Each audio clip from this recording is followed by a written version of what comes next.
All over the world, firefighters are known for their bravery, their ability to work in extreme and hazardous conditions, and their passion and drive to help their community's needs.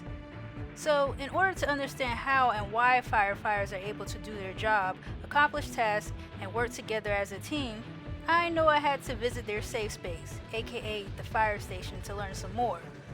I had the amazing opportunity to get a fire station tour at Fire Station 4 in the city of Charlotte, North Carolina, where I got to see a lot of cool things and explore the environment of where firefighters chill when they aren't on duty. So, with that being said, put your learning caps on and hope you enjoy the tour.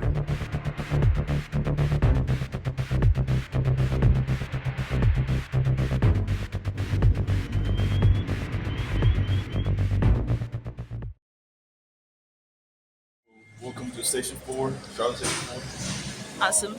Army houses, engine 11, 4. 4 currently is out on a call right now, so let's come on ahead and we'll show you what's going on, right? Awesome.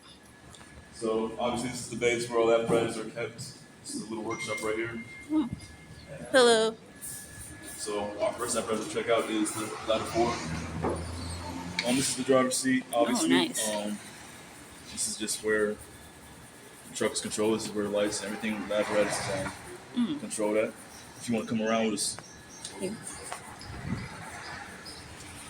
Here we keep some tools. Oh, wow.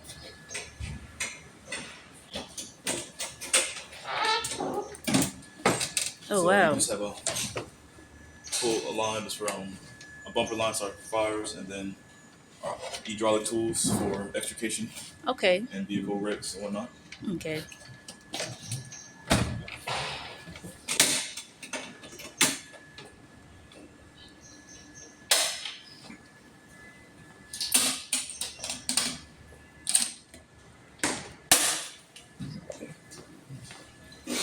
Here is the captain seat right here. Okay. This right here is called the CAD, computer assisted dispatch. Okay. So we get calls. He can see the calls and everything from here. Okay. Am I able to get a close up of it? Or? Yeah, you can. Let's see. Okay. Awesome. Wow. And so who usually sits in this seat right here? The captain. Captain. Okay. Okay. Radio for him to communicate with other apparatus and with Central. Okay. Okay. Yeah. Wow. Here is where the fireman seat in the back seat. So you have the hook and can in the orange position. Irons would be on that side. This is the hook and can position. Okay. This is just where we reside. Extra batteries for the tools up front. Okay. Here you're gonna have your water cooler and everything else. Wow. Just for refreshments and whatnot after extenuating circumstances of the scene. This is the hook and can as I was referring to. So Okay. what that consists of is a 6-foot can and a water can. Put out spot fires or whatnot. Okay. On the spot first. Okay. To help keep a fire in check if there's a structure fire until the engine or a hose line can come in place. Okay. Gotcha. Wow. I believe a lot of, if not all, Charlotte apparatus are quints, meaning the ladders double as having a pump as well. So Okay. they can distribute water as well. Okay. So that's why we have all these intakes and whatnot. There's some more extra lines that we can pull, inch 3/4 lines and 2.5s. Awesome. Here's our medical bag. Oh.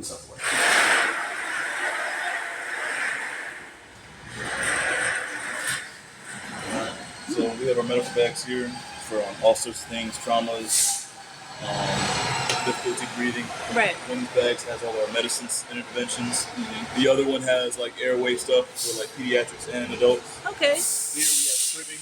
So ladders, when usually there's like an incident involving like a car wreck or something like that, they have cribbing and extra equipment to assist the rescue with that. Right. To bring So, in. Okay. this Oh. is some of that. Down.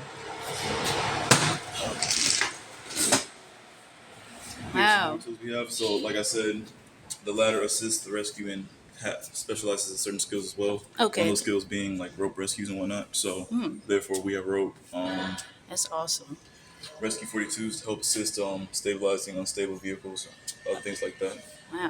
Harnesses and pulleys and whatnot as well. Okay. Did you still want to see inside? Yeah, that'd be cool. Okay. Yeah. Okay, so it's for his. Okay, awesome. And these, and what are exactly these? So we keep extra air bottles. Oh. When we're like at a structure fire or something like that, sometimes we expand the bottle already. Oh, okay. So this is an extra one to put in so we can go back to work. And what's the ground pad? Ground pads for, so I should have started off with that. Up there's an area, right? So when the truck is setting off the aerial and to stabilize, what's going to happen is these stabilizers are going to come out and they just keep the truck in place. So to prevent the stabilizers from cracking concrete, cracking asphalt or other fragile areas, or just to keep it stable and level. Okay. These ground pads are utilized. So we just lay them out, put them down for work. Awesome. And then the engineer usually does this. Then we can go to work. Keep coming down. We have our saws. So we have different saws for different things. These are called vent saws. Okay. So, like for example, this saw, if we were going to, they're used for different things, right? So, for example, that roof right there. Yeah. We probably use a saw like this, right? Oh, okay. It's more likely wood frame, right? Wood materials, right? Okay. So this blade can cut through that, right? Wow. For other places like commercial or just buildings with different types of construction, it's not that simple. Okay. That's like rubber, plastics, steel, right? Right. So for that, we'll use a diamond blade or something like that. Okay. To cut through that roof. All right. So back here, there's a ladder assortment. Wow. Different ladders for whatever the situation calls for. We have pike poles to assist with venting or overhaul. Okay. We have something called a Fresno ladder, aka an attic ladder, that essentially helps us get into like attic in your house or something like that. Right. Yeah. It's a small opening. Oh, okay. We can't throw a ladder like this in there due to like not wanting to damage the walls. Depending on the situation. Yeah. Not want to damage the walls or to just because it's confined space. Okay. So this is a skinnier ladder that allows us to maneuver in a house much easier. Awesome.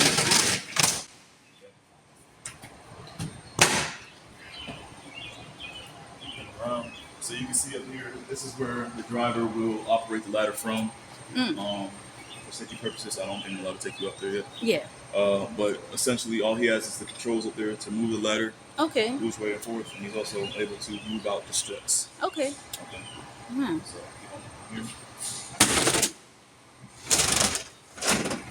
So after any like fire or there's like some type of toxic odor, something like that in a structure, we use fans as part of the overhaul phase, especially for structure fires.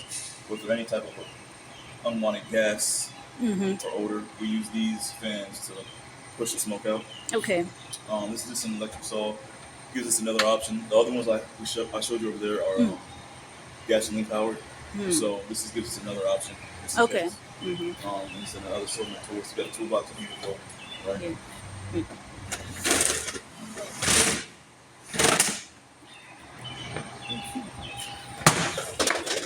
And here we have just an assortment of hand tools, right? So we got axes. These are called irons. So that is a flathead axe and Halligan married together, right? And here, sledgehammer as well. Oh. Okay. Yeah. Have some water keys as well. A residential water key. Okay. Commercial water key. Gives us the ability to cut off the water at a residence or a building for wherever's needed. Okay. And then obviously bolt cutters. Right.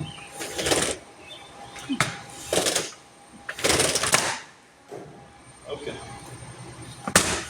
It's a lot of doors. Yeah, I did not know it was this much in there. Yeah. So, again, these are a lot of things that we'll use at the overhaul phase, which is the end phase of a fire. Okay.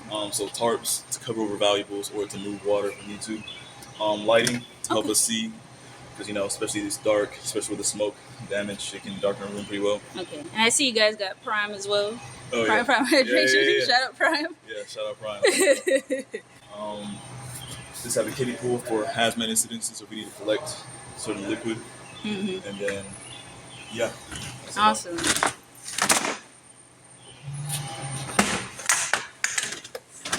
Okay, so in here, Station 4, I believe, is a PAC station. Okay. Which is a police assistance company. Okay. So depending on the situation, when there's like hostiles or shooters involved, CPD can call these stations to help out. So for that reason, and I'll show you when we get back up here. Yeah. There's 4 bulletproof vests and 4 helmets, as well as trauma packs.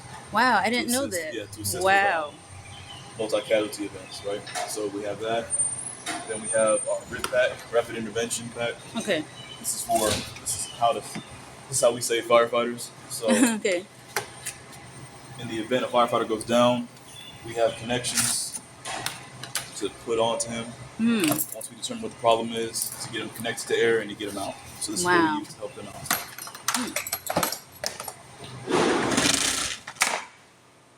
And here should be the engineer's cabin. So this is where all of his gear is stored. This is where his gear is stored as well. You have just some 2.5 inch to help refill the truck. And then you have different tips and couplings on here for whenever a situation calls for them. Awesome. Wow. And then, like I was saying before, this truck holds water, so it has a pump on it. So this is the controls for the pump. In case, usually an engine will be on this fire suppression attack. Okay. Sometimes that's not the case, or sometimes things get mixed up. Right. So for that reason, we have a pump on our ladders. Yeah. And who usually works with this? The engineer. So the driver will come off, and depending on what the situation calls for, either he's here, or he's laying out cribbing, or he's helping bring medical bags. Okay. This is depending on what the situation is, right? Gotcha. Okay.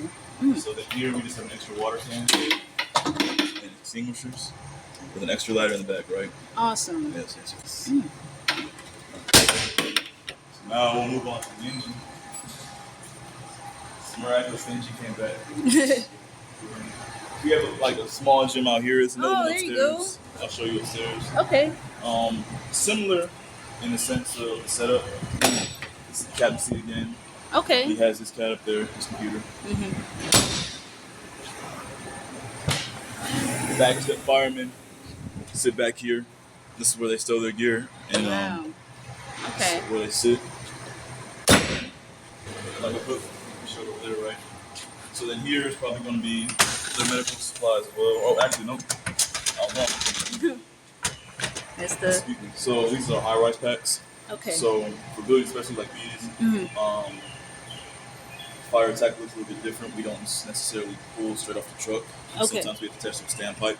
Okay. So standpipe is a water source inside the building, essentially, in very simple terms.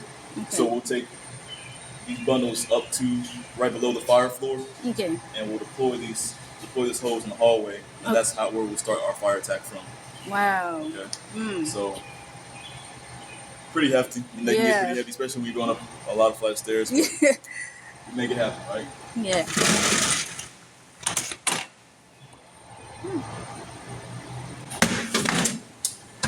Here are some more extinguishers. So this is a water can. This is an ABC extinguisher, and this is a CO2 extinguisher. To put it shortly and simply, there's a lot of things that can burn, and so not every extinguisher works for every fire. So therefore, we have multiple options. Okay. So this covers a wide variety of fires that we might see, and that just keeps us ready for anything we might encounter. Awesome. Wow. Okay.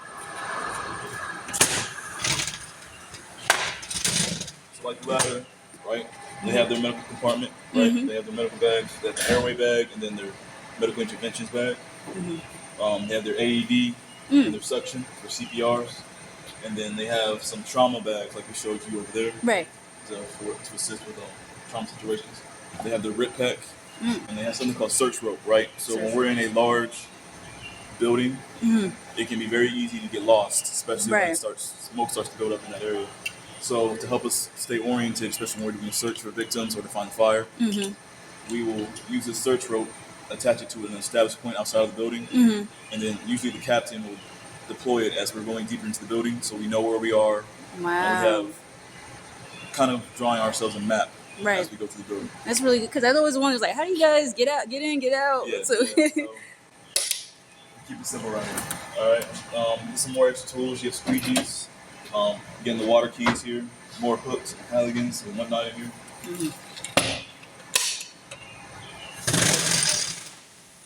The engine also keeps some ladders. Okay. So here they keep a 16 and a 28 on this side of the truck. On the other side they keep a 40. Okay. Now the differences between the trucks obviously are, while that truck does have hose, that's not its main priority. That's not its main job, right? Okay. The engine's main job is to carry the hose.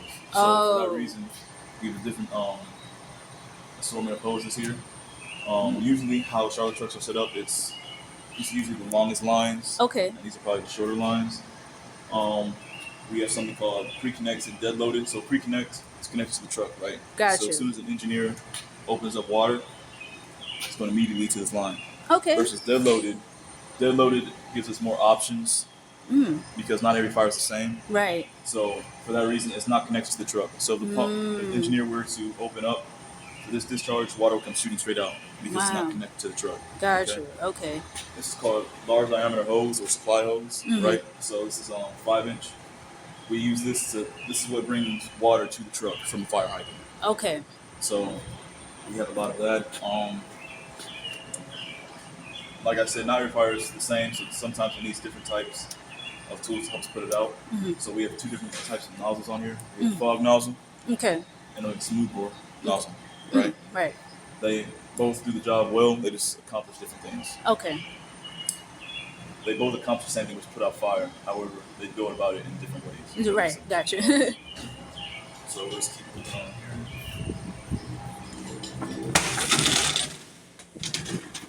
So this is where the engine keeps all of their tools at. As you can see, they have axes, bolt cutters, sledgehammers. That fan I was talking about earlier, the ventilation fan, Right. this helps pull out toxic air or gases that we don't want inside the structure out. They also have their own saw to help assist with ventilations if need be. Okay.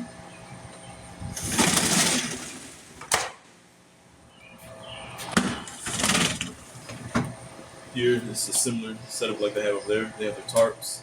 They have their lights for scene lighting. Okay. They have the hazmat box. Usually in here is this stuff for like gas leaks or whatnot. Mm. And then they have the kiddie pool to again contain small chemical leaks or something like that. Okay.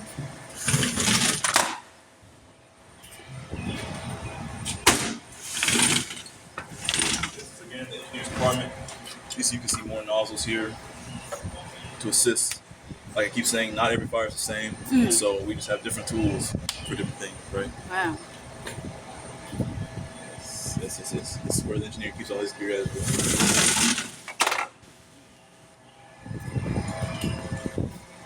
Okay, so look at the trucks. Now it's time to take a tour of the station. Yes. This is like the day area. Okay. This is where just everybody sits out, relaxes, conversates. That's where the brotherhood happens, right? Okay. Right. That's the crew in there. Okay. The way it's in the day crew. Hello. It's like the day office, so that's where they're doing. That's usually where the captains are doing their paperwork or whatnot. Okay. Stuff like that. This is the firefighter office. It's more so for the firefighters to use the computer and whatnot.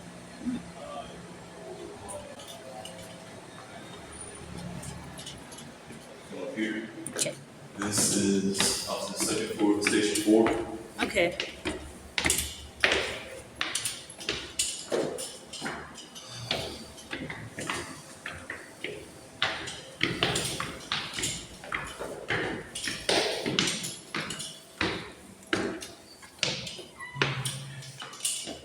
Thank you. No problem. Okay. Oh wow. Yeah, it's pretty spacious. So, in there we have the mail locker room. Obviously, I can't take them in. This would be the unigender bathroom. Okay. Just for anybody, for guests or whatnot. This is probably for officers or captains as well. I can't take you in there as well. I'm sorry. No, you're fine. As you can see here, let me see if I can find some lights. Oh, actually, I'll show you. Okay. Yeah. No. Oh, there we go. I was waiting. So this is a fire pole. Wow. Yeah. So as you can see, 2-story station. Sometimes you don't want to take the stairs all the time. Ah. So just like the old days, firefighters hop on this and you go straight down. Wow. Yeah. Have you done your so? How many times have you been down the pool? Oh, a lot. It's fun. It's fun. You just gotta be careful. Yeah. So come here. This is just a wall for company citations. Oh. This is like a break room right here. It's hard to see in here. Sorry. This is like where firefighters come to have movie time. Oh wow, this is nice. Yeah. Wow, very cool. Yeah. We love our entertainment. Oh, here's another pole. Okay. Yeah, it's multiple places. Oh. This is the duty board, so this is just tells everybody where everybody's gonna be riding for the day. So you see everybody has their assignments, and then any important notes that we need to pass down are put up here as well. Awesome. Wow. This is the kitchen. Okay. I didn't get you. Sorry, witness. My parents didn't sign a waiver. We like to have fun around here. Okay. This is the kitchen. This is where all the magic happens. Make a lot of meals in here, obviously. Wow. It's pretty big. There's right now there's 3 crews, but usually there's 2 crews here, so Okay. it's gotta be pretty spacious for a bunch of hungry, grumpy firemen, right? Rare. Yeah. So we'll keep pushing here. Okay. This is the sleeping quarters. Unfortunately, I cannot take you in there, Yeah, that's right? fine. But that's where everybody rests and sleeps at night. Okay. The officers have their own sleeping quarters, so Okay. just to keep them away from the ruckus. And here's the gym. Oh. Nice. Fitness is very important to being a firefighter, so for that reason we take it very seriously, as you can see. Okay. Some crews like to work out together, some crews like to do it individually, but for the most part everybody just tries to like get something in, whether it be a walk or lifting weights, or they might do something like HIT related, like real high intensity. Wow. Just whatever to keep them sharp, ready for the calls that might That's come. amazing. Yeah. Cool. And you guys got your TV, your entertainment still in here. Oh yeah. Like I said, we love our entertainment. Right? You're right. So one thing I did not point out, you see that black bar right there? Ah. Yes. So Oh, it's hard to wow. tell. So when we get a call, all the lights will come on, regardless if the lights are off or not. Wow. And it will give the assignment, and it will give the address, and it'll give what the problem is. So it'll say 123 Johnny Apple Street, diabetic problems, engine 4. Not in that order, Right. but that's essentially what you'll hear Wow. over the speakers. And it'll give the address, the problem, and which apparatus is assigned to that call. Okay. Wow. That's really cool. Yeah. Okay. Well, so we'll keep going here. This is the laundry room right here. This is where we do our laundry. Oh. We're here for 24 hours, so sometimes the guys stink and they just want to get in the clothes, take a shower. This is Yeah. where it's done. Ice maker, obviously, so we can keep our drinks cool, especially keep our coolers cool. That's so, cool. Wow. Extended incidents and whatnot. I did not know what station has all of this. Wow. Yeah. Yeah. But yeah, that's really the down and dirty of the station, honestly. That's pretty much it. Awesome. Thank you so much. No problem. And what's your name again? Nico. Nico. Yes. Shout out to Nico, guys. He's amazing. Amazing tour and everything. This was very educational and informative. I really appreciate this. Thank you so much. No problem. Come back anytime. Awesome. All right, guys. This has been the tour of Charlotte's Fire Department, Station number 4. Awesome. See you next time and take care.